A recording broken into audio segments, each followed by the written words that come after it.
Hello and welcome to Craftiosity, where creativity comes to you with monthly craft kits delivered to your door.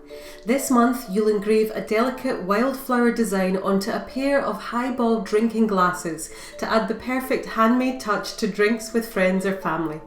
Inside your kit you'll find your wildflower design template, your carbon paper, a glass engraving tool and 2 highball drinking glasses.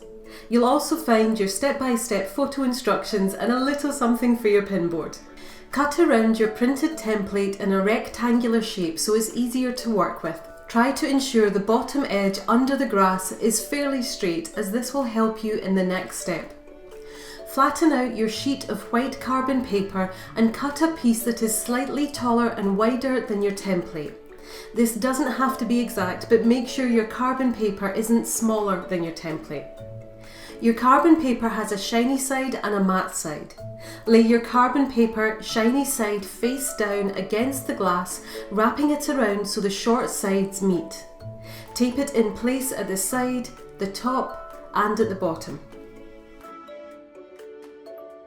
Position your template on top of the carbon paper with the image facing up. Your template should be roughly 2 to 3 centimeters from the bottom of the glass. You can line it up with the top of the solid section at the bottom of the glass.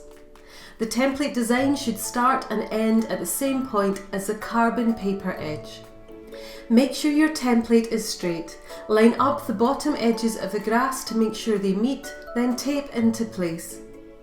Trace over the lines of the image on your template with a sharp pencil, pressing firmly as you draw. This will transfer the white carbon onto your glass where you have drawn, giving you a white line to engrave along. Fold back roughly 1/4 of the template and carbon paper and tape back if needed. The white lines of the design should be clearly visible, but if you're having trouble seeing them, you can pop a piece of dark rolled up paper or fabric inside the glass to give you a little bit more contrast. Using your etching tool, etch along the white lines of your design onto the glass. Turn your glass upside down to help you reach parts of the design more easily. Rest either the base or the rim on your work surface so you can tilt it easily. Some tips for engraving. Hold the tool as you would a pen and keep it at a slight angle to the glass. Press firmly with the tool so it doesn't slip on the smooth surface and so your line isn't too faint.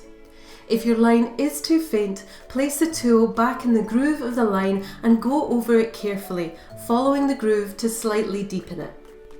Move your etching tool along the glass slowly and steadily to give you a nice clean line.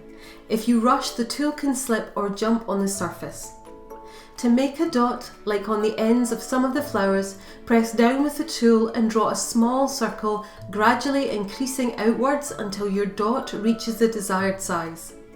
To fill in an area, like the butterfly body, draw the outline first, then rub over the area with the engraving tool. Wipe regularly with a cloth so you can see any areas that need more etching. Once you have finished engraving one part of the design, use a cloth or paper towel to wipe away the white carbon markings. Check over your design to make sure you haven't missed any areas and that your lines join up. You can go back over any lines where needed. Repeat the process, folding back another section of your template and carbon paper and engraving over the exposed design. When you reach the final section, you can remove your template and carbon paper completely before engraving. After all your lines are engraved, you can add in any extra details to your design. Once your glass is complete, give it a wash with some washing up liquid to remove any residue. Repeat to etch your second glass. You'll use the same template but cut a fresh piece of carbon paper to use. And well done, your wildflower engraved glasses are complete. Thank you so much for watching. We hope that you've enjoyed this tutorial and we look forward to welcoming you to the next craft kit project next month.